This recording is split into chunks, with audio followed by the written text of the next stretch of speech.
Welcome to civil catalogue.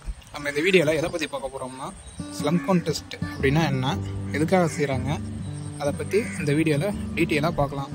வாங்க வீடியோக்குள்ளே போகலாம்.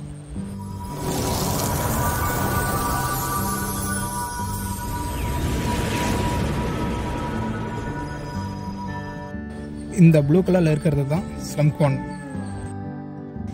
இதோட டைமென்ஷன் பார்த்தோம்னா டாப்பில் 100 mm டயாவும் பாட்டத்தில் 200 mm டயாவும் இருக்கும்.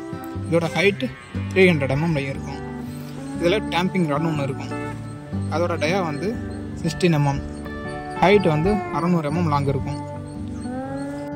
இதோட பாட்டத்தில் மெட்டல் பிளேட்டும் அதுக்கு கொஞ்சம் மேலே ஃபுட் ரெஸ்ட்டும் மிடில் லிஃப்டிங் ஹேண்டில்ஸும் இருக்கும்.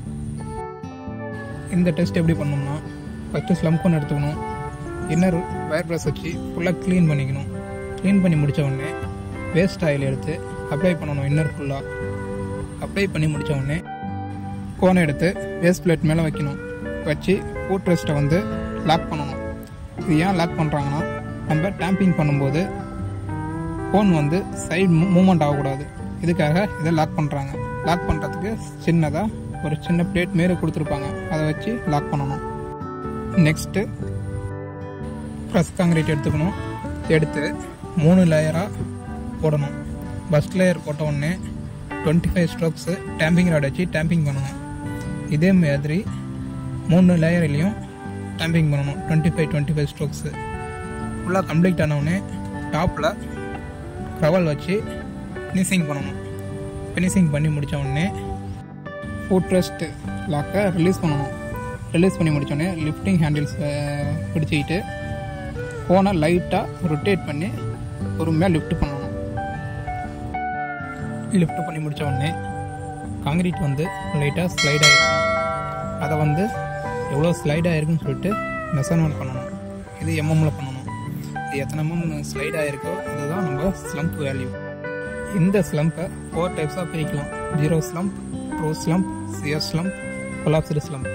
இதில் ஜீரோ ஸ்லம்ப் வந்து நம்ம ஸ்லம்ப் வேல்யூ வந்து 0வாக இருக்கும். இது ஜீரோ ஸ்லம்ப்பு.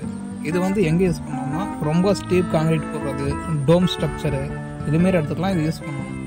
அடுத்தது ட்ரூ ஸ்லம்ப்பு. இது வந்து மாஸ் காங்கிரீட் போடுறது, இதுமாரி ஸ்ட்ரக்சருக்கு யூஸ் பண்ணணும்.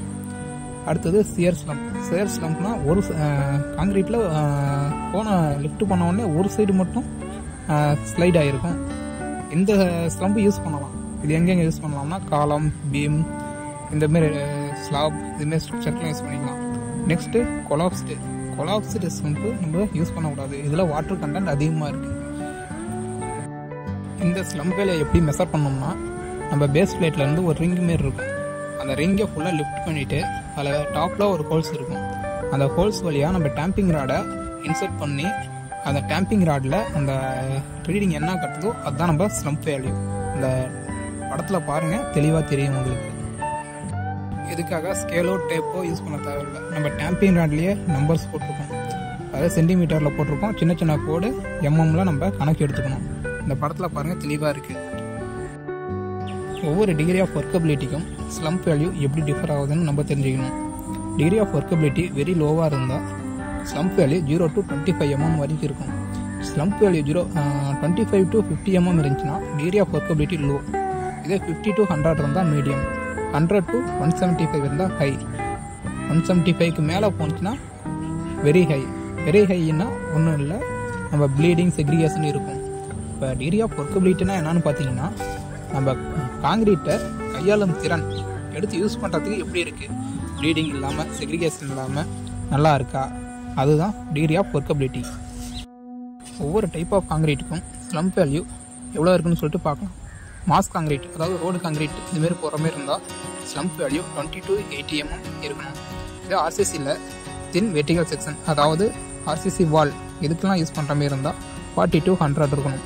இதே thin horizontal section, slab concrete use பண்ணுற மாதிரி இருந்தால் 80 to 150 இருக்கணும். இதே ஹெவி செக்ஷன், ரெயின்ஃபோர்ஸ்மெண்ட் வந்து அதிகமாக கொடுத்துருக்கும், இதுமாரி செக்ஷனுக்கு 80 to 200 இருக்கணும். இதே பீம், வால், காலம் இதுக்கு ஃபுல்லாக 70 to 130 இருக்கலாம். இதே ரோடு கன்ஸ்ட்ரக்ஷனுக்கு ஆர்சிசியாக இருந்தால் 20 to 60 mm இருக்கணும். இதே ஆர்சிசி இல்லாமல் பிசிசியாக இருந்தால் 20 to 80 இருக்கணும் ரோடு காங்கிரீட்லேயே. இந்த ஸ்லம்ப் வேல்யூ எதுக்கு கண்டுபிடிக்கிறோன்னா காங்கிரீட்டோட ஒர்க்கபிலிட்டியை ஃபைண்ட் அவுட் பண்ணலாம். ஒர்க்கபிலிட்டியை வேறு டெஸ்ட் மூலியமாகவும் ஃபைண்ட் அவுட் பண்ணலாம். ஸ்லம் டெஸ்ட் இல்லாமல் கெல்லி பால் டெஸ்ட் இருக்குது, காம்பாக்ஷன் ஃபேக்டர் டெஸ்ட் இருக்குது, பிபி கன்சிஸ்டோமீட்டர் டெஸ்ட் இருக்குது, ஃப்ளோ டேபிள் டெஸ்ட் இருக்குது. இதில் எல்லா டெஸ்ட் மூலியமாகவும் ஒர்க்கபிலிட்டியை ஃபைண்ட் அவுட் பண்ண முடியும்.